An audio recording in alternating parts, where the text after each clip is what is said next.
Alors, bonsoir à tous. Bienvenue au quatrième et dernier webinaire de cette, je dirais, comment dirais-je, de cette collection de webinaires, donc les quatre derniers. Bienvenue à tous. Mon nom est Philippe Montel. Je suis directeur général de Mondel. Aujourd'hui, avant toute chose, sachez qu'on, comme le webinaire est enregistré, évidemment, on demande à tout le monde de garder leur micro fermé tant et aussi longtemps qu'on n'ira pas dans la période de questions. Euh, Alors aujourd'hui, ben écoutez, c'est le quatrième, non le moindre, le dernier des webinaires qu'on va faire aujourd'hui. Donc, c'est celui du département transport. On a aujourd'hui avec nous Jean-Philippe Gagnon, qui est coordinateur de transport depuis combien de temps, Jean-Philippe, là, maintenant? Depuis 2018. Depuis 2018, on a un genou, mais quand même avec avec plein d'expérience, avec qui on a eu l'occasion de travailler ensemble. On a-tu commencé ça ensemble sur Hummingbird Project?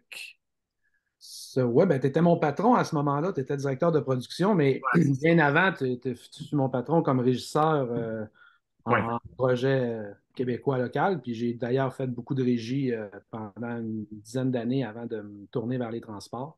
Puis j'ai eu la chance d'être régisseur en projet local et québécois pendant 5-6 ans avant de faire le switch, si on peut dire, en coordination des transports sur Hummingbird Project en 2018. Bon, parfait. Ben écoute, belle entrée de jeu. Donc, qu'est-ce qui t'a fait, bon, évidemment, tu as parlé que tu as fait de la logistique un bon bout de temps puis avec moi, mais qu'est-ce qui t'a fait pencher à aller vers les transports, en fait? Ben, en fait, la logistique sur un plateau de tournage, c'est assez large. Puis, en côté régisseur de plateau, on effectue beaucoup de tâches avec le premier à la réalisation sur le plateau pour gérer les plateaux. Mais en amont, il y a toujours un peu une logistique haute qui est la planification, tout ce qui est répétition, tout ce qui est les essayages de costumes, le casting. Fait que toute cette structure-là, avec la location des camions, la gestion des heures de conduite, ça s'en venait une tâche qui me semblait un peu complexe à exécuter avec la tâche de responsable de la logistique. Puis c'est pour ça que sur des plus gros plateaux, en prenant un peu d'expérience, en voulant faire un peu plus de plus gros projets, ben je me suis tourné vers les transports parce que c'est l'aspect du travail qui me portait à cœur puis que j'aimais beaucoup gérer. La location des camions, la gestion des heures, engager des chauffeurs, faire l'horaire un peu, essayer de planifier les mouvements de base, les installations, les demandes de permis pour certains endroits, négocier avec la ville, négocier avec le responsable des locations pour trouver des emplacements stratégiques pour un plateau de tournage. Fait qu'avec le temps, ben, les transports sont devenus pour moi comme une chose, une partie du travail comme à part entière. J'ai décidé de me spécialiser puis de me consacrer à la coordination des transports. OK, parfait. Évidemment, la présentation qu'on fait ce soir, c'est pour les chauffeurs qui veulent venir insérer le département de transport.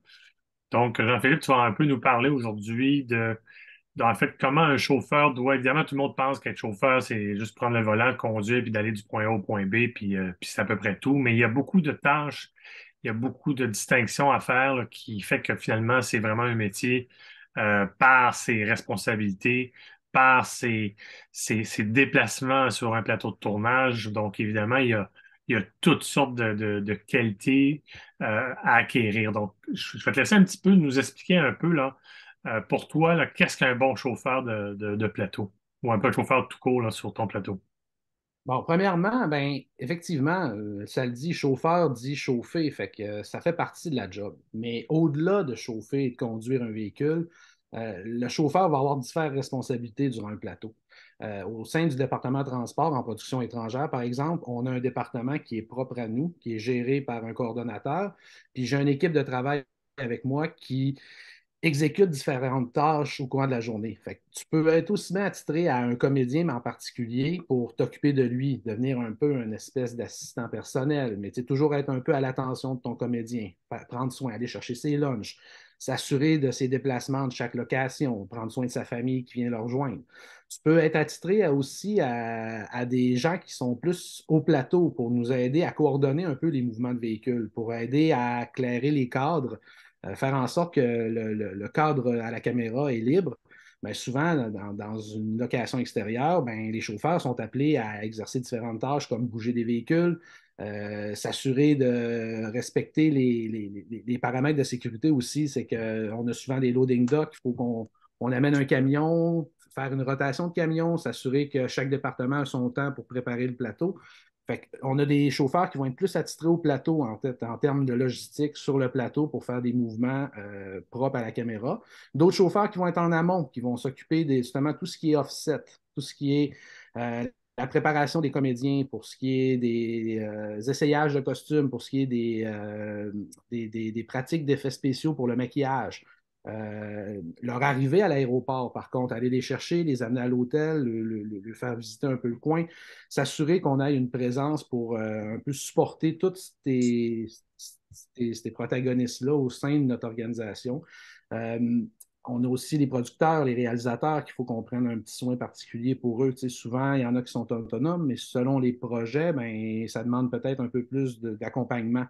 Fait qu'il y a des chauffeurs qui vont avoir des tâches précises attitrées à un comédien en particulier ou à un réalisateur ou à un producteur. Puis je ne compterai pas nécessairement cette personne-là parmi mes effectifs lors d'un mouvement de location, lors d'un déplacement, parce que je sais qu'il va s'occuper de personnes un peu plus, on pourrait dire, donner une attention particulière à ces gens-là. Certaines personnes nécessitent plus de soins que d'autres. Fait que souvent, comme chauffeur, ben, dans une journée, des transports, tu n'en feras pas tant que ça. Tu vas surtout être occupé à, à prendre soin de la famille du comédien en question qui est venu le rejoindre. Tu vas pouvoir aussi s'assurer de ses déplacements entre chaque location, entre chaque lieu, quand il va retourner à sa loge, quand il a besoin d'un lunch spécial, ben, c'est toi qui vas aller le chercher. Fait que le chauffeur en général aussi a plusieurs tâches connexes. T'sais, on parle d'une gestion d'un compte de dépenses. Fait qu'il faut savoir faire des comptes de dépenses. Il faut savoir se servir d'un walkie-talkie. Apprendre les procédures en général de comment on fait un pick-up le matin, quand on va chercher un comédien, comment on s'annonce, où qu'on se stationne, comment on se présente, les interventions qu'on a le droit de faire avec un comédien, qu'est-ce qu'on ne peut pas faire non plus, ou avec avec un technicien d'équipe technique. Euh, le rôle de chauffeur est au-delà de chauffer. Puis souvent, ben, plus tu évolues dans le département, plus tu deviens avec de l'expérience, ben, ça te permet aussi de rentrer un peu dans la gestion de la logistique at large. Fait, autrement dit, quand tu arrives sur un plateau de tournage, puis il y a 50 véhicules stationnés, ben, il y a une logistique en arrière de ça. Puis avec l'aide du responsable de la logistique, le coordonnateur des transports est vraiment une pièce importante pour un plateau, pour ce qui s'assure de tout ce qui est l'intégralité de la sécurité. Puis en plus aussi, on pourrait dire le contrôle des véhicules sur un plateau. Dès que ça a des roues, ben, ça tombe un peu entre les mains du transport. Fait que, on finit à avoir le dos large. Puis on oublie aussi tout ce qui est base cam, camp de base, les roulottes, les installations maquillage, coiffure, costume, tout ce qui est un peu euh, pour l'équipe principale, là, notre attirail, nos bureaux de production, ben, lorsqu'on tourne en location, ben, cette structure-là ben, tombe dans les mains des transports pour justement donner un peu de lousse aux responsables de la logistique qui se concentrent à d'autres dossiers.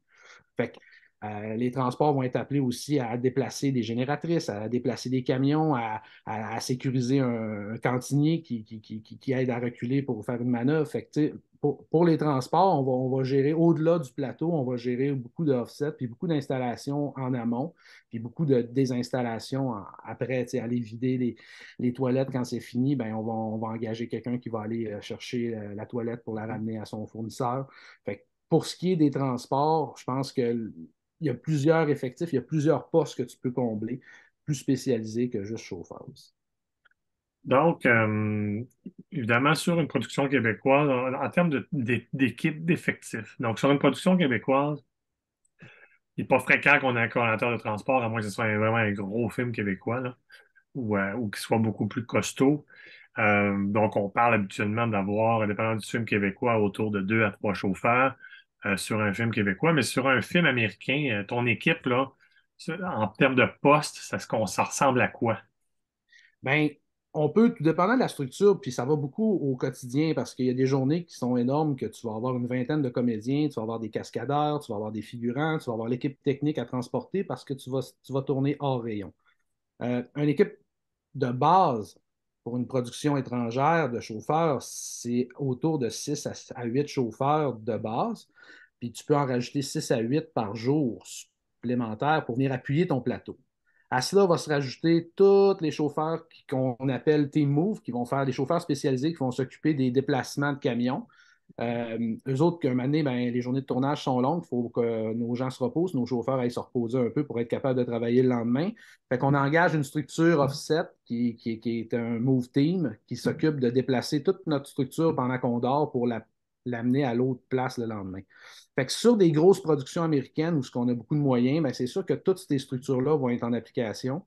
Donc, une équipe de transport peut facilement être un coordonnateur avec son capitaine et son co-capitaine avec une quinzaine de chauffeurs réguliers qui travaillent pratiquement tous les jours. Puis je te dirais à 5 à 10 chauffeurs supplémentaires pour assurer les grosses journées de figuration, les journées de location en extérieur à plus grande distance, autrement dit lorsqu'on se déplace hors de notre rayon syndical, ou des journées bien spécifiques où on tourne dans la nature puis que les installations sont éloignées parce qu'il n'y a pas de possibilité de se baser ou de faire de quoi à proximité des plateaux.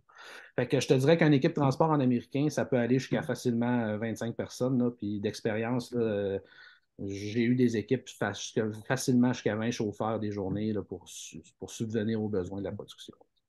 Donc, évidemment, il y a les chauffeurs, tu as les chauffeurs, les cast drivers, donc qui conduisent principalement les comédiens.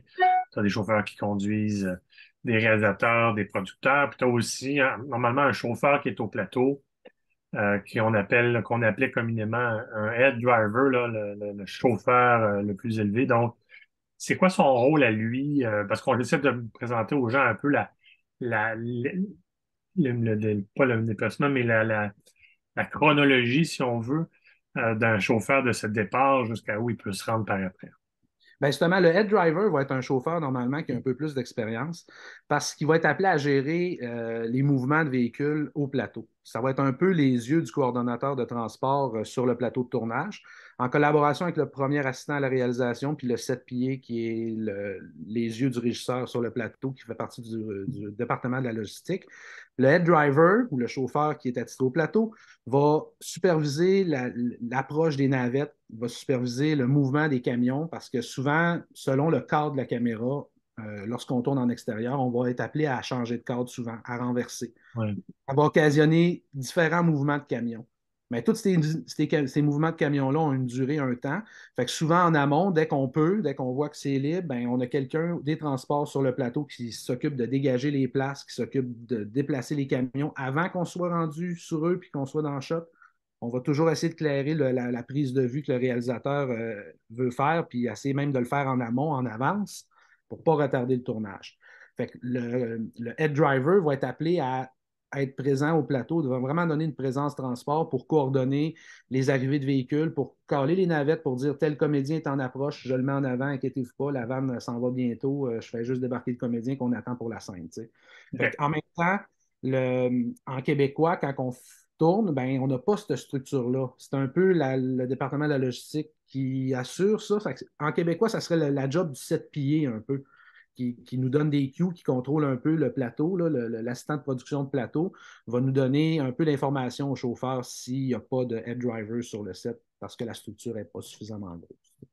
Mais un head driver fait plus que, tu sais, le head driver ne sera pas nécessairement appelé à chauffer, il va être là à caler les navettes, appeler les chauffeurs à s'approcher, déplacer les camions, faire en sorte aussi de préparer tous les mouvements de location, s'assurer que les camions sont déneigés en hiver, s'assurer que les inspections sont bien remplies, que les chauffeurs sont attitrés au bon camion, qu'il y ait le plan de positionnement pour la prochaine location.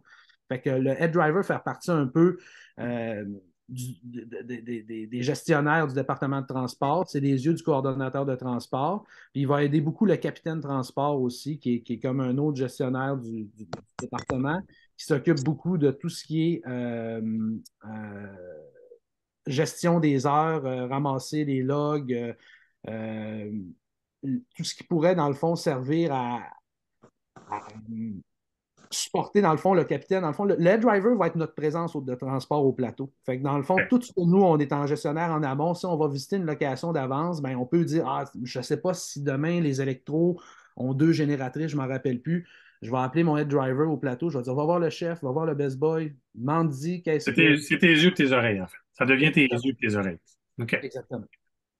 On va passer à une petite période où on va expliquer un peu, là, évidemment, comme au transport, autant les chauffeurs, vous avez à positionner des camions, vous avez à positionner des roulottes à des endroits X. Et je vais partager l'écran, puis je vais te montrer évidemment le base camp, le camp de base de Home Alone, vu de hauteur.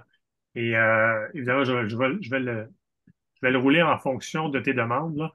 Et Oui. on fera juste un petit peu un tour rapide là, à ce niveau-là. Euh, je pense qu'on le voit présentement. Oui, ben en fait, c'est ça, c'est c'est le base camp de la First Unit sur Home Alone. Comme on voit, dans ces roulottes-là, ça en fait plusieurs. La majeure partie sont des loges pour les comédiens, mais il y a tous les espaces de travail aussi qui sont attitrés pour le maquillage, la coiffure, le costume, la régie, le département de la logistique, la réalisation, les transports. On a aussi souvent des bureaux pour les producteurs, un espace de repos pour le réalisateur. On a souvent ça, effectivement, on voit les petites tentes qui ont été montées un peu partout. Il y avait une salle de projection qui avait été montée même pour faire des conférences puis des meetings à ce moment-là parce que c'était la période de la COVID. Fait qu'on avait de la misère. On ne pouvait pas être à l'intérieur trop dans le même local. Fait que pour ça, on avait monté des tentes. Puis c'est Daniel Ross, là, mon collègue à la logistique, qui s'occupait de ça pour la First Unit. Puis il avait structuré un peu des espaces de travail à l'extérieur avec la ventilation pour pouvoir faire des meetings en temps de COVID. Là, tu sais. Puis on voit aussi souvent la roulotte qui est la plus proche des portes du studio H, là, dans le fond. Là, ça, souvent, ben, ça, c'est la roulotte du réalisateur tu sais, qui doit être à proximité du plateau quand on a besoin de lui, mais qu'en même temps, il y a une installation très proche du studio pour pouvoir venir travailler puis continuer son travail de préparation pour les journées suivantes, là, tu sais, quand il n'est pas requis au plateau, bien sûr.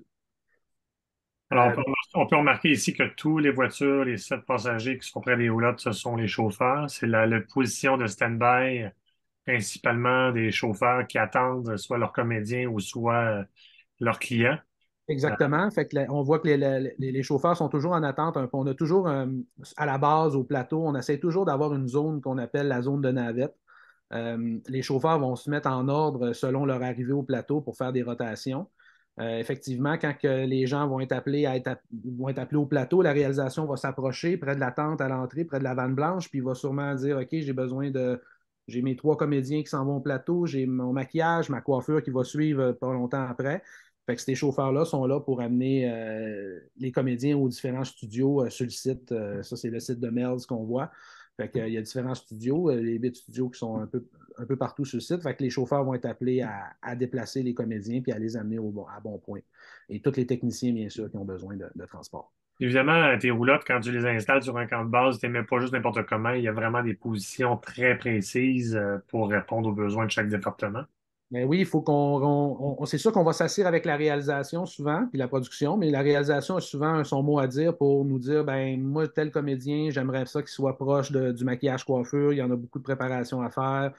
Fait que, on va toujours prendre les demandes de la réalisation, puis avec les espaces qu'on a disponibles, on va monter un plan qui convient le plus à tout le monde. Là, tu sais. C'est sûr que les bureaux de production, on va essayer d'y mettre mon bureau à moi, c'est pas grave s'il n'est pas central dans la base, je peux me mettre un peu plus à l'écart, tandis que le bureau de la réalisation, ben, on essaie toujours de le positionner près de ses loges pour qu'elle ait un œil sur la plupart des portes de ses comédiens pour que ça soit rapide, pour que s'il y en a une demande en particulier du plateau. Euh, puis un peu comme on fait le 53 pieds qu'on voit dans le fond, ça c'est la grosse roulotte costume. Mais les costumes, eux, sont appelés à s'occuper de tous les comédiens. Ils vont fournir les loges, vont les remplir de leurs costumes. Donc, on essaie toujours aussi de les placer stratégiquement, tu sais, pour qu'ils soient près des loges des comédiens. Certaines journées, on va avoir 5, 6 loges. Des fois, on va en avoir jusqu'à 6. Certains contrats, ben, les comédiens ont des plus grandes loges, ils sont un peu exclusifs. Ils ont des loges VIP que tu peux mettre seulement un comédien par loge. Donc, ça fait beaucoup de trailers pour une journée. Si tu as plusieurs comédiens qui sont dans ces. Si les comédiens ont ces éléments contractuels-là, tu sais. Sauf que pour des productions plus petites, ben, on peut utiliser des 2 loges, des 3 loges, des 4 loges et même des 6 loges. puis ça permet d'utiliser une roulotte seulement pour 6 comédiens, ce qui fait en sorte que notre empreinte diminue grandement en production locale, versus un camp de base qui est là. Tu vois, c'est un assez gros camp de base, là, c'est des productions étrangères, ben, c'est sûr que c'est un peu le format. Là. Je te dirais que c'est un camp de base normal là, pour une production étrangère. Alors qu'en québécois, ben, on est à peu près à 1, 2, 3, à peu près quatre roulottes plus la cantine, 5. On est rarement bien plus que ça. Je vais Ça, laisser, je vais laisser défiler un peu la vidéo, puis tu m'arrêtes, oui. Jean-Philippe. Vraiment, on zoome un peu, on voit un peu plus proche à quoi ressemble. Là, on Là, les voit. on voit tout de suite à droite, ben, tu peux arrêter, Philippe, là, tu vois les roulottes jaunes, en fait, ça, c'est le traiteur, ça, c'est les roulottes de crew call qui s'occupaient de faire le service traiteur. Positionné à cet endroit-là parce qu'il y a une salle de lunch au deuxième étage du complexe de studio qu'on voit en arrière-plan. Fait que ça lui permettait d'être très proche de sa salle de lunch. Et on voit qu'il y a une tente plus loin, un peu, on va avoir une tente traiteur à l'extérieur. Fait que le traiteur est placé entre ces deux emplacements. Souvent, ben, on tournait à deux équipes sur Home Alone. Fait que souvent, il y avait le traiteur de la First Unit qui était à la tente selon leur position de studio, puis la Second Unit mangeait à l'intérieur ou vice-versa. Comme ça, le traiteur est capable de fournir les deux équipes à la fois là, quand tu le places stratégiquement entre les deux. Tu sais. Puis positionné à cet endroit-là parce qu'il y a accès à des égouts, parce qu'on peut l'alimenter en eau, parce que le courant est plus facile. On n'a pas besoin de louer de génératrice. On se branche sur les installations électriques du MELS. Donc, logistiquement parlant, l'emplacement du traiteur a été discuté, puis ça a été comme pensé pour que ça puisse convenir à tout le monde.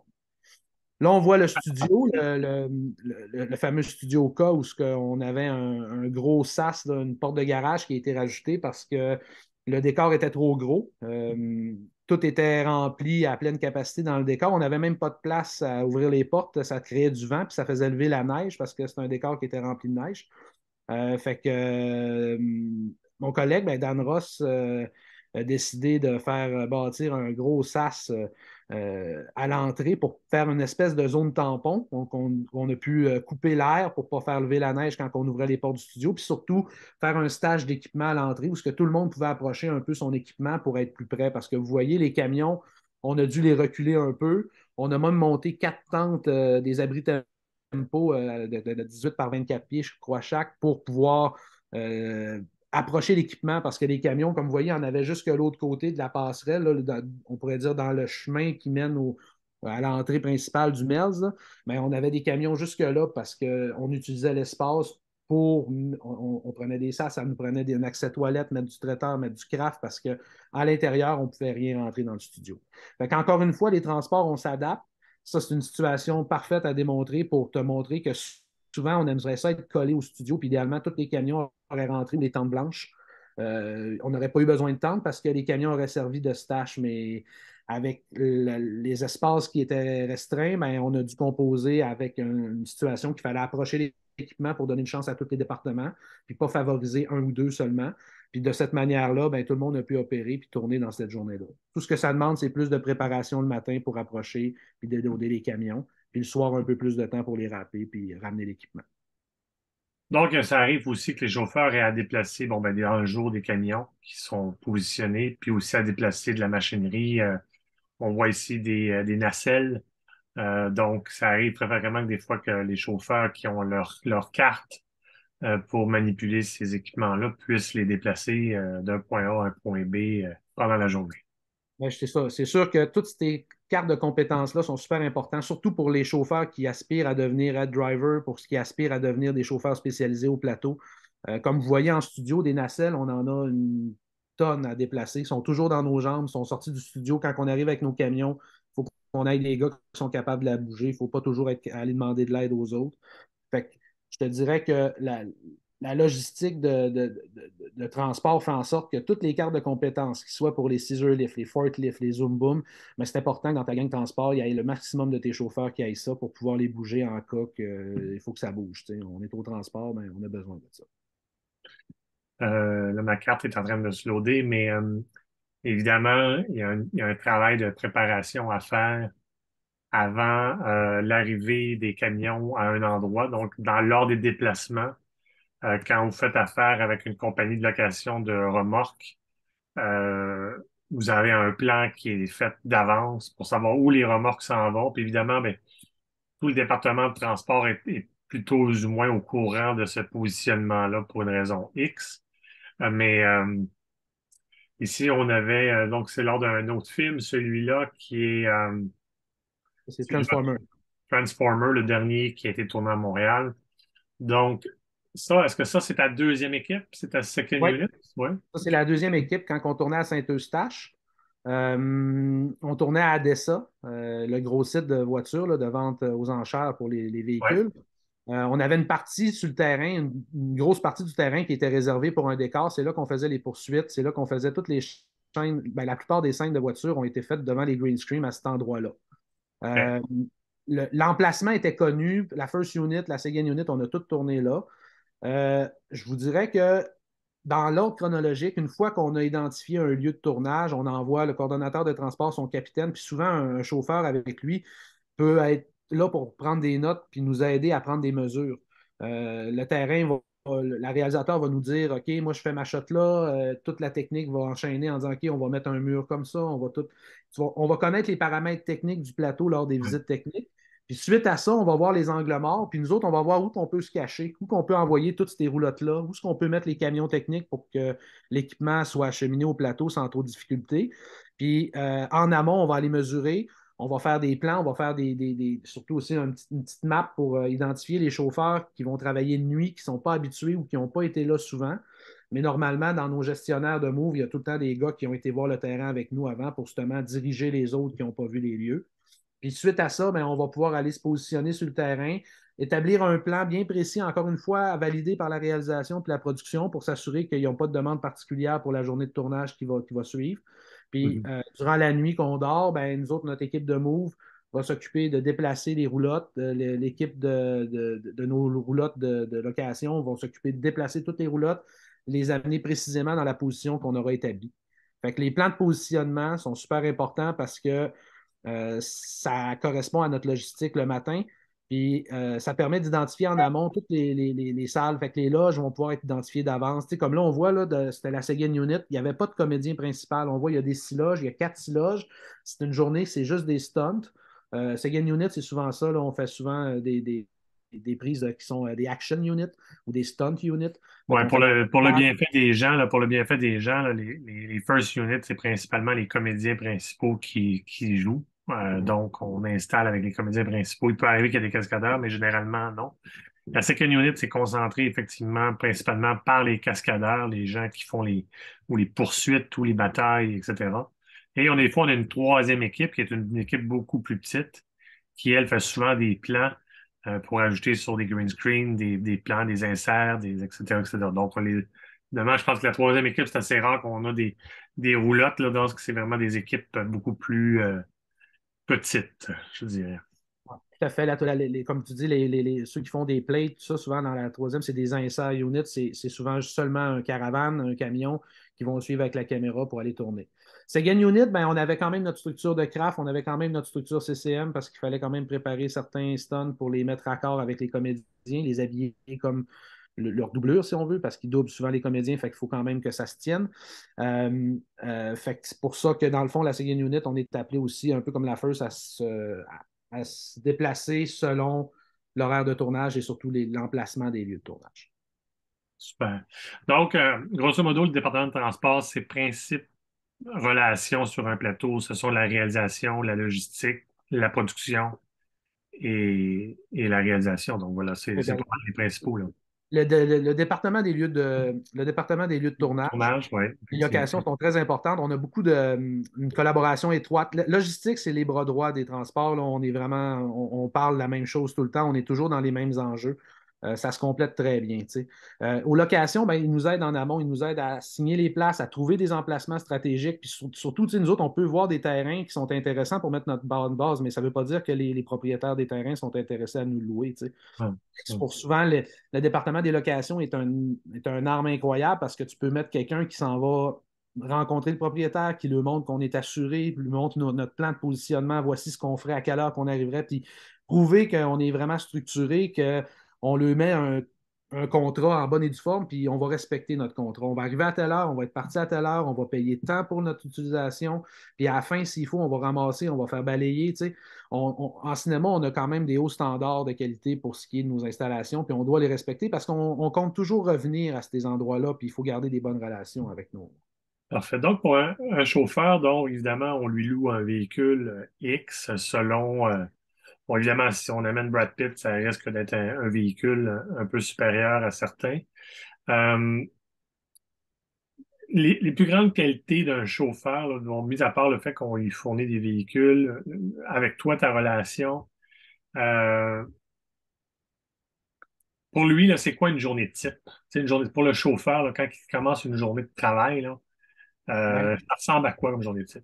on va prendre un exemple très standard. La plupart des chauffeurs ont des comédiens à les ramasser. Fait une journée type, c'est que la veille du tournage, il va recevoir une call sheet, il va recevoir un movement order, un mouvement de déplacement avec un mémo de pièce en français, communément appelé un movement order dans le jargon du cinéma. Ça va établir un peu la liste de toutes les personnes à ramasser, toutes les personnes à faire un pick-up le matin, toutes les personnes qu'on doit transporter, donc ramener éventuellement. Mais le chauffeur va recevoir avec sa convocation la veille un lieu, un emplacement, puis un nom de comédien à aller chercher. Il devra se présenter 15 minutes d'avance selon les critères de la production. Moi, j'exige que mes chauffeurs soient là 15 minutes d'avance, c'est même que je les paye aussi pour s'assurer qu'il n'y a pas de travaux sur la rue, qu'il n'y a pas un problème d'accès avec le lieu où ce qu'on a fait un point de rencontre avec le comédien. Une fois que le comédien va arriver sur les lieux, il va texter son coordonnateur, son capitaine, puis souvent la deuxième à réalisation ou la personne qui s'occupe, la troisième à la réalisation qui s'occupe du camp de base aime bien dans ces courriels-là ou ces messages-là le matin pour s'assurer que le chauffeur est à bon, est en place et stand-by. Puis suite à ça, le chauffeur a juste à attendre son comédien. S'il arrive un retard, ben, le chauffeur est là pour nous avertir et dire ben là, c'est l'heure qu'on part, il n'est pas là. On va s'occuper d'appeler le comédien pour lui dire hey, réveille-toi, désolé, tu es en retard. Le chauffeur est en bas, il t'attend. Le chauffeur va embarquer son client, va se présenter, va lui ouvrir la porte, va amener son client jusqu'au plateau, va s'annoncer à son arrivée pour nous dire je suis arrivé avec mon comédien. Euh, le comédien va vaquer à ses occupations. Puis souvent, ben, le chauffeur, en arrivant, ben, il va être réattitré à un autre job. Fait que je vous donne des exemples parmi tant d'autres. On a besoin de navettes continuelles au plateau. On amène souvent les gens du base camp au plateau, que ce soit comédiens, que ce soit les techniciens, que ce soit le maquillage, la coiffure. Le craft a besoin de run pour aller chercher du pain. On a des courses d'équipement. La caméra ne marche plus. On a besoin d'un échange. Il y a des gens au stationnement d'équipe qui attendent pour une navette pour les amener au plateau. Fait un chauffeur qui arrive avec son comédien, ce n'est que le début de la journée. T'sais, une fois qu'il est arrivé au plateau, qu'il est attitré, qu'il est présent, qu'il est miké, le capitaine ou le coordonnateur vont l'attitrer à une tâche précise. Souvent, comme je vous dis, on les garde stand-by pour faire des navettes de la base au plateau. Mais souvent, on dit OK, j'en ai assez, toi, tu t'en vas au stationnement de l'équipe. Les techniciens vont commencer à arriver. Tu vas stationner les voitures, tu vas amener les techniciens sur le plateau 1 ou à la base pour certains qui ont besoin de venir à la base. Euh, une fois que la journée est commencée, ben là, c'est plus des runs techniques. Ça se peut qu'on nous donne des pièces de linge à aller porter au bureau de prod pour faire un raccommodement à l'atelier costume pour ramener vite parce qu'on en a besoin pour l'autre scène après. Ça se peut que la fille du maquillage ait plus de certaines.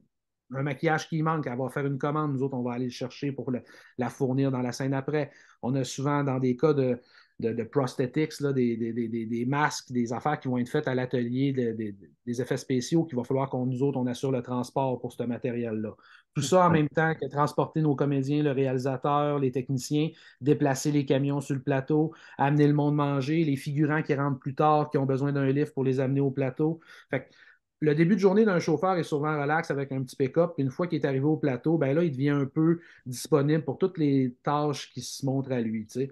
Comme je vous dis, on peut avoir un comédien qui a des goûts d'un déjeuner spécial ce matin-là. Fait que quand tu arrives, tu viens me voir, tu me dis ouais, mon comédien me dit qu'il aimerait ça manger ça tel matin. Puis vu que c'est un comédien exclusif, ben souvent il y a des petits traitements de faveur. Fait que je vais t'envoyer chercher le déjeuner en arrivant tout de suite qu'il a demandé. Comme ça, ta journée va commencer comme ça. Puis ensuite, tout va s'enchaîner selon les besoins de la production. Comme coordonnateur, toi, quand tu recherches des chauffeurs, qu'est-ce que tu recherches des qualités? Bon, j'imagine que tu veux qu'ils aient tout un permis de conduire sans tâche.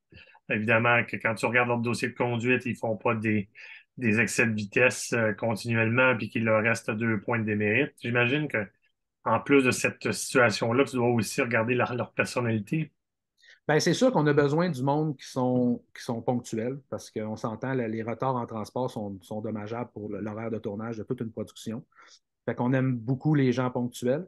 Ça prend beaucoup de discipline parce que c'est des fois les journées sont longues.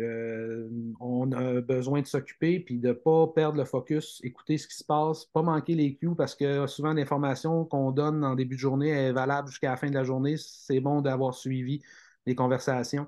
On a besoin du monde courtois puis très poli.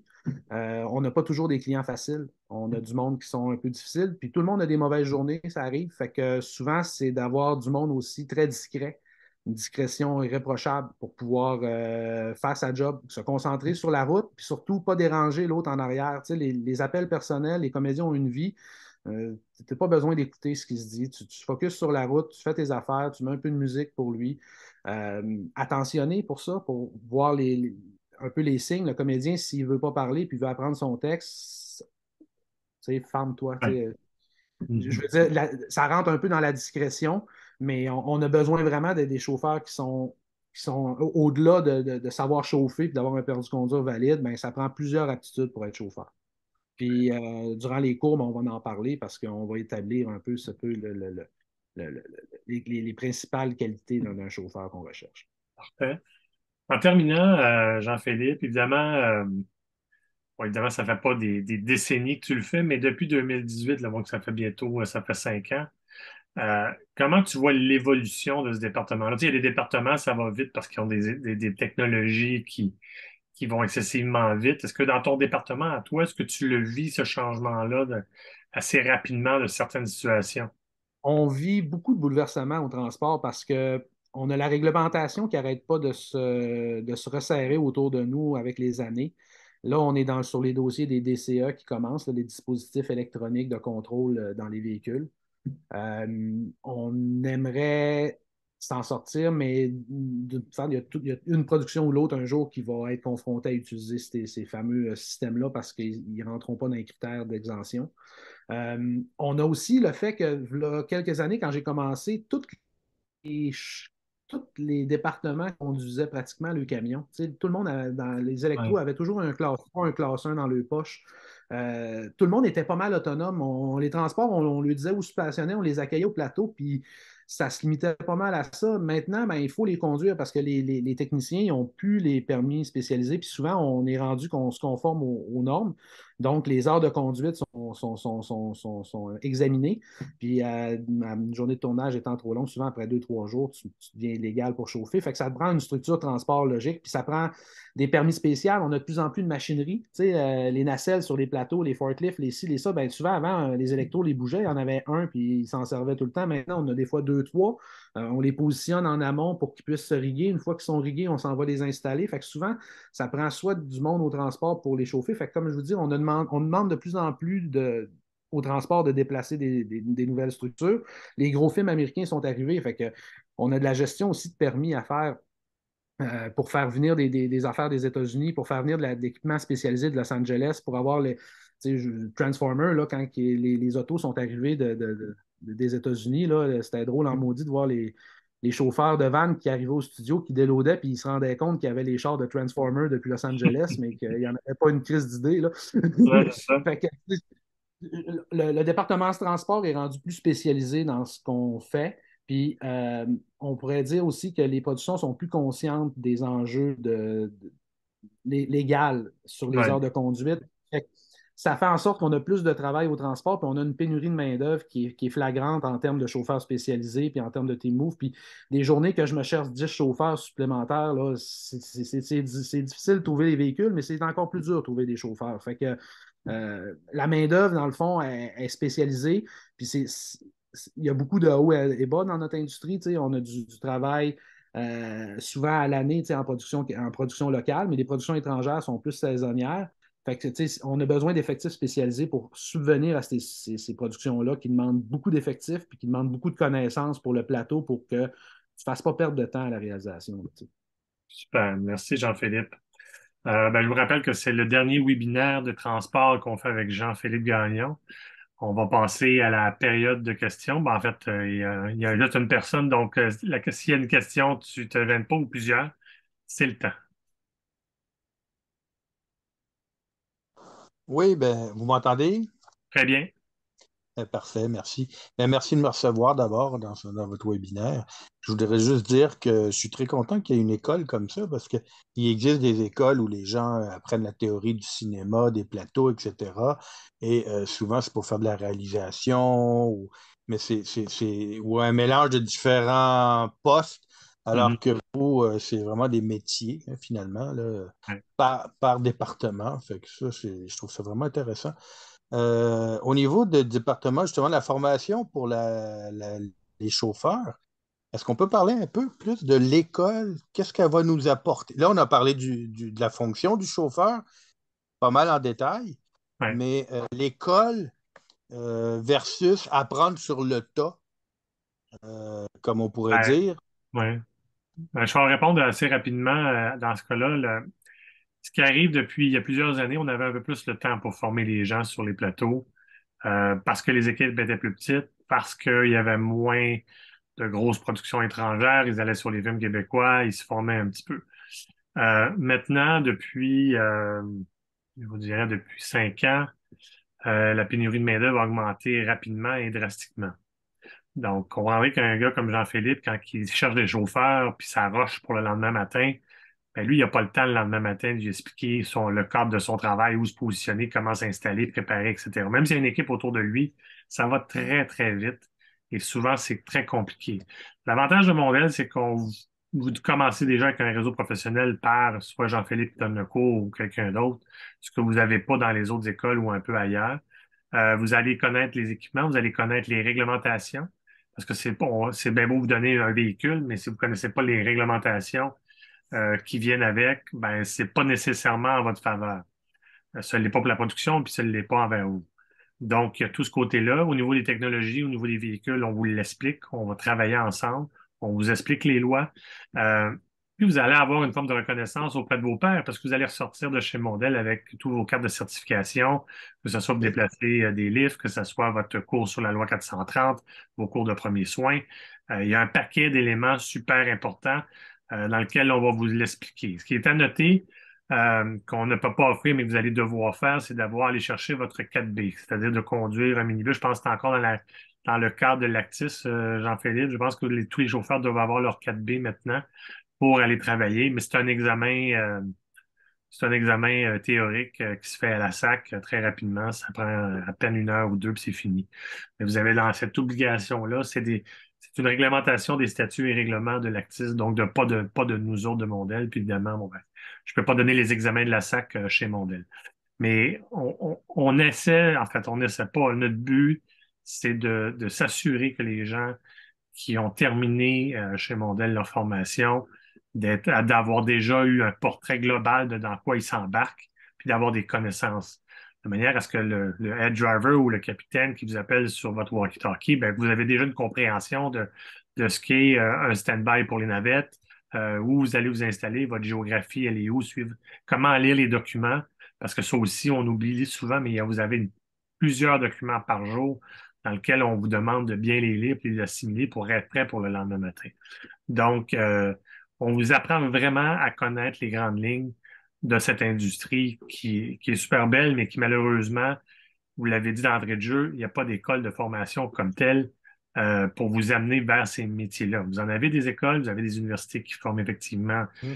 des réalisateurs, des scénaristes, des producteurs, puis des directeurs photo, mais vous avez rien qui forme un métier technique à l'arrière de la caméra. Et sans vouloir diminuer des autres écoles, ben, il y a des exos de cégep qui se donnent, mais c'est ce que j'appelle toucher très large, mais toucher très peu.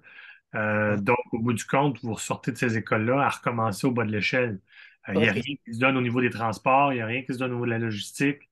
Dans une école, on va vous apprendre à jouer avec une lumière, à jouer avec une caméra, jouer un peu avec du son, mais après ça, on vous apprend rien d'autre. Donc, le but, c'est de faire que le Québec s'améliore, qu'on ait des gens formés, prêts à aller sur les plateaux, qu'on ait une reconnaissance auprès du pays, auprès du Canada, puis auprès de l'Amérique du Nord, de voir que les gens du Québec se sont pris en main pour former leurs gens sur les plateaux pour être prêts à accueillir la production étrangère ou même locale. Donc voilà le gros topo, pourquoi on a formé ce centre de formation-là. Puis vous le savez, Michel Trudel qui bâtit des studios à Laval va construire le plus gros studio au monde. Ça va amener d'autres tournages étrangers à venir s'installer à Montréal et au Québec. Quand on parle d'un studio de 60 000 pieds carrés, pour vous donner une idée, le plus gros studio qui est au MELS, c'est le studio H, c'est 34 500 pieds carrés. Donc, c'est presque le double en hauteur, 60 pieds d'auteur. C'est plus gros que le studio à Londres, dans lequel ils font des Star Wars, James Bond, etc. Pinewood. Oui, c'est ça, exactement, les studios Pinewood à Londres. Donc, voilà un peu le portrait, pourquoi on élabore, on avance et notre industrie ne peut qu'être gagnante d'avoir des gens formés sur les plateaux de tournage. Puis si je peux me Donc, permettre, Philippe, oui, juste oui, oui. rajouter que tous des petits éléments comme faire un compte de dépenses, on va vous le montrer. Vous allez apprendre des petites notions qui sont des job-ins à côté, qui c'est le temps que tu as besoin. Tu sais, si tu rentres voir ton coordonnateur qui est dans le jus, puis tu dis, hey, je n'ai jamais fait ça, un compte de dépenses, ben c'est sûr qu'on va te le montrer, mais c'est ces temps-là qu'on a pu, qu'on avait avant, que là, on a de moins en moins. Surtout quand on tourne en location, on est toujours en déplacement. Tu croises à peine ton coordonnateur d'une journée parce qu'il est toujours 2, 3 jours d'avance pour préparer ce qui s'en vient. Fait que, tu sais, comment lire une call sheet, comment aller chercher ton information, des trucs pour comment te positionner au plateau, comment tu identifies les camions, comment tu fais pour savoir que ça tourne à l'extérieur, comment tu t'approches d'un plateau, comment tu t'annonces, à qui tu parles. Toutes ces notions-là, ben, dans les cours transports, ben, on va en parler. Fait que ça donne une certaine base pour du travail concret sur un plateau, le déroulement d'une journée, les genres de navettes qui se passent, qui t'embarque, où tu vas, pourquoi tu vas là. Ben, toutes ces questions-là, c'est sûr que tu l'apprends sur le tas, puis il y a toujours des surprises, mais c'est le fun d'avoir une base, puis que tu vas pouvoir avoir une notion plus euh, concrète d'une journée de travail en cinéma. Donc, si je comprends bien, il y a quand même des protocoles standardisés là, qui sont reconnus d'une production à l'autre au niveau du fonctionnement des transports sur un plateau, que ce soit étranger ou québécois. Donc, il y a quand même des standards qui sont répétés d'un plateau à l'autre, pas seulement d'un coordonnateur à l'autre. Non, tout à fait. Chaque coordonnateur marche à sa manière, mais tu vas avoir des standards qui sont établis. Quand tu fais un pick-up le matin, tu dois t'annoncer, c'est toujours la même affaire. Tu sais, il y en a qui aiment ça. Il y en a, comme je vous dis, des fois, tu communiques avec la deuxième à réalisation, des fois, c'est la troisième, c'est la seule chose qui change, mais l'instruction de départ est toujours la même manière. Quand tu arrives sur un plateau, comment ça marche un walkie-talkie? C'est quoi les termes qu'on utilise? Comment tu t'annonces? Comment tu te dis que tu vas d'une place à l'autre? Comment tu réponds à l'autre? Éviter les overlaps, éviter les Oui. communications qui s'overlappent et qui coupent les ondes pour tout le monde. Fait c'est sûr que si tu arrives avec des notions de base, ben, tu vas avoir l'air d'un gars d'expérience un peu plus que quelqu'un qui ne sait pas se servir d'un walkie, qui ne sait pas remplir un compte de dépenses, qui ne sait pas comment se positionner. Il sait comment chauffer, mais il ne sait pas comment ça marche un plateau. Fait c'est sûr que c'est bon d'avoir des exemples, des plans, te montrer voici un déploiement d'un plateau de tournage, à quoi ça ressemble, comment tu te positionnes comme chauffeur face à ça, où tu te mets, c'est quoi les réflexes à prendre. Il y a différents indicateurs. Quand tu connais les plateaux de tournage, tu sais que quand il y a un pied qui est dans la rue, qui bloque, probablement ça tourne. Tu sais. Mais tous ces petits Ouais. réflexes-là à prendre, ben, en ayant des gens du milieu qui te donnent des formations, ben, tu vas pouvoir avoir les cues et les informations des gens qui sont sur les plateaux présentement puis qui te disent comment ça se passe réellement. Fait que si je comprends bien, on sait que c'est une question de budget. Les productions américaines, dans tous les cas, un plateau, je le sais, je suis sur les plateaux régulièrement, c'est très hiérarchisé. Oui. Mais si je comprends bien, les productions américaines, les départements, il y a beaucoup plus de gens attitrés à chaque département. Dans le cas, on a parlé un peu des Américains, euh, capitaines des transports, etc. Mais au niveau québécois, où c'est plus petit, hiérarchiquement, c'est le coordonnateur de plateau qui gère les transports ou... C'est le responsable de la logistique, donc communément appelé le régisseur de plateau qui fait la gestion des transports avec son assistant, principalement. Tu auras aussi un chauffeur qui est attitré au bureau, qui relève la coordonnatrice de production. Et tu as aussi un chauffeur, donc plus qu'un chauffeur, souvent ils sont deux, trois chauffeurs, des fois quatre sur une production québécoise où le régisseur fait la gestion d'un peu ce qu'un coordonnateur fait sur une plus petite production.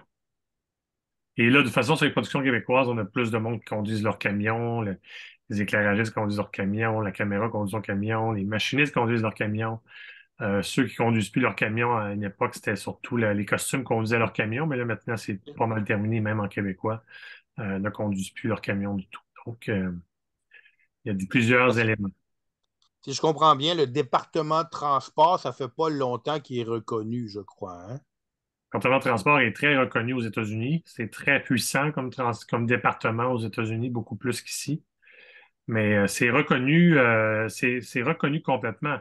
Il OK. faut juste comprendre qu'en production québécoise, comme c'est des plus petits budgets, comme on déplace beaucoup moins de gens, comme les comédiens se déplacent eux-mêmes par leur véhicule, souvent le réalisateur aussi, on n'a pas besoin de s'imposer aussi gros. Nos flottes de camions, nos véhicules, là, ça tourne entre 5 et 6 camions. Sur un film américain, vous pouvez avoir plus d'une centaine de camions sur votre projet. Fait que c'est énorme, c'est énorme. Les budgets pour un film, ça se dépasse facilement des fois le million juste pour gérer ce département-là dans un film.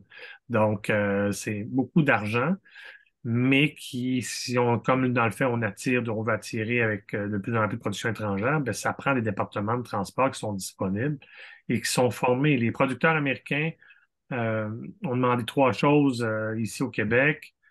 Quels étaient les trois irritants? C'est-à-dire, bon, on a un, notre crédit d'impôt qui doit être amélioré. Le deuxième, c'est d'avoir des meilleures infrastructures, ce qu'on est en train de faire à Laval. Puis le troisième, c'était d'avoir des techniciens formés. C'est excessivement important. La formation est très, très forte en Europe et beaucoup plus forte aux États-Unis, beaucoup plus forte à des endroits hauts. Mais il faut aussi continuer à se former. C'est pas juste se former une fois, puis on reste dans ce modèle d'affaires-là. Il faut continuer à se former. La loi 430, elle se modifie fréquemment. Il faut chez Mondel, on veut faire une espèce de ligne qui serait un e-learning, c'est-à-dire que vous recevez des informations sur soit les lois, soit les véhicules, un paquet d'informations qui vient dans le courant de l'année, dans lequel vous allez pouvoir avoir des suivis là-dessus. Un principe de formation continue à mesure que. Fait qu'une fois qu'on fait la formation chez vous, on garde toujours une espèce de lien Oui, pour la formation continue un peu. exactement. Exactement. Je vous ai entendu parler lors de, je pense, un précédent webinaire. Vous parliez de, il y a deux départements en particulier où il y a beaucoup de manque de personnel, de main-d'œuvre. Vous en aviez Ouais. mentionné un, je ne sais plus lequel c'était le webinaire sur. Puis le deuxième, vous l'aviez pas mentionné. Ça serait quoi les deux départements en question? En fait, il y a des études qui se ressortent, mais je vous dirais qu'en ce moment, c'est assez général, là, le manque de personnel dans les départements, mais clairement, il y a les lieux de tournage qui manquent excessivement de gens. Les Il va y lieux de avoir la tour- coiffeur aussi, parce que les techniciens sont vieillissants. La moyenne d'âge des techniciens est de 48 ans, et là-dessus, il y en a 14 qui ont 55 ans et plus. Donc, on est en renouvellement de main-d'œuvre, mais les machinistes, on en manque. On va en manquer beaucoup. Les transports, les chauffeurs, on en manque. Les assistants de production, on en manque. La logistique a payé le prix l'année passée. Il y avait très peu de gens disponibles à la logistique. On s'est ramassé avec des gens qui sont rentrés de bouche à oreille, mais sans connaissance des équipements, sans connaissance d'un plateau. Donc, ça a des répercussions sur un film au bout du compte, sur un plateau le matin quand il faut partir. Donc, il y a tous ces côtés-là. Je vous dirais qu'en ce moment, puis Mondel, le but, c'est pas de former un paquet de monde pour le plaisir de les former. On a on sait qu'il y a des départements. C'est pas la même chose que former plusieurs chauffeurs ou dans lequel on sait qu'il y en a 20 chauffeurs par film comparativement à un assistant caméra qui vient avec une caméra. Tu sais, alors, c'est pas la même. Faut être logique dans notre approche et on va s'assurer de former les gens en fonction. Bon, ben, sachant que sur un film, oui, sachant qu'on est sur un film, on a besoin de machinistes, on a besoin des fois de 4, 5, 6, 7, 8. C'est pas comme une caméra où on a deux assistants caméra, le premier et le deuxième. Ça ira pas plus que ça. Donc, il faut absolument, à un moment donné, réagir. Mais je vous dirais que globalement, les métiers qu'on offre, ce sont tous des métiers en pénurie de main-d'œuvre. Si je Mhm. prends la caméra, on ne fournira jamais plus que 10 par année. Parce qu'à un moment donné, il n'y a pas assez. On met pas, surtout des productions québécoises, on n'est jamais plus qu'une caméra. Les Ouais. productions étrangères, il y en a plus. Mais à un moment donné, il faut avoir un équilibre. Et le but de mon aile, c'est de créer un équilibre et pas nécessairement de former plein de monde qui ne travailleront pas. Non, je comprends tout à fait. Puis effectivement, j'ai rencontré des gens dernièrement, plusieurs personnes qui sont arrivées dans le métier comme ça et qui se sont retrouvés chefs de département aux accessoires ou alors, ou même au lieu de tournage, qui n'étaient pas préparés à ça et qui ont été catapultés à cause de la pénurie de main-d'œuvre. Et je pense que ce n'est pas un service ni pour eux, ni pour l'industrie, en fait, de se retrouver dans des positions comme ça si on veut garder une certaine crédibilité au niveau de nos habilités, là. Euh, J'étais un peu étonné, j'ai presque fini, là, c'est parce qu'en Oui, même temps, je allez-y. parle de Mondel en général. J'étais un peu étonné de voir que vous alliez donner des formations. Vous parliez justement de coiffure. Je crois Oui, qu'il y a maquillage, je crois aussi. oui, oui. Euh, mais ça, c'est pas parce que c'est un département dans lequel je veux faire, mais ce que je veux dire, c'est que ça prend des gens qui ont étudié en coiffure déjà d'avance et ils arrivent à Mondel pour l'aspect cinéma coiffure. Faut qu'ils aient des Ou alors, connaissances. ils vont pas apprendre la coiffure chez vous, là. Non, non, ben, en fait, il faut qu'ils aient déjà une base de connaissances. Hein. C'est ça. On fera pas, on fera pas, on n'improvisera pas avec quelqu'un qui est chauve et qui a jamais pris une brosse de sa vie. On va y apprendre. Effectivement, c'est des gens qui ont des connaissances de base de maquillage, des connaissances de base de coiffure. Et ça va aller selon. Ben, là, on est en train de faire les plans de cours, on est en train d'évaluer quels sont les critères très précis pour faire entrer Oui. les gens à ce niveau-là. Mais la coiffure, c'est un bon exemple d'un département qui est en grosse pénurie de main-d'œuvre, puis qui est à un stade où peut-être dans les prochaines années, on n'aura peut-être même plus de coiffeurs pour faire nos films parce qu'il n'y en a pas. Donc, OK. il faut réagir vite là-dessus. Ben écoutez, moi, je trouve que c'est incroyable d'avoir pensé. Je trouve que le timing est bon, mais je trouve ça vraiment intéressant, le concept de faire une école de métier de cinéma. Puis je vous félicite de l'initiative. Puis moi, c'est Merci. sûr que je suis ça de poche. Puis il y a quelques formations qui m'intéressent, là. Donc, je vais faire un suivi là-dessus. Merci Bon, ben, de m'avoir parfait. permis Merci à... beaucoup. Merci d'avoir été là. Merci beaucoup, M. Bronchard, d'avoir été là avec nous autres ce soir. Donc, ce webinaire se conclut ce soir. Donc, merci Jean-Philippe d'avoir été présent. Merci beaucoup pour tes conseils, tes idées et ta vision. Ça permet à des gens de mieux comprendre ce département-là. Et c'est très apprécié d'avoir eu ta présence ce soir. Un plaisir. Merci. Alors, merci à tous. Ceci conclut. Donc, bonne soirée à tous et au plaisir de se revoir, soit chez Mondel ou sur un plateau. N'hésitez pas, vous avez des questions sur mondel.ca ou sur notre site web mondel.ca. Vous pouvez aussi nous écrire via courriel à info@mondel.ca. Ça nous fera plaisir de répondre à toutes vos questions. Donc, merci, bonne soirée.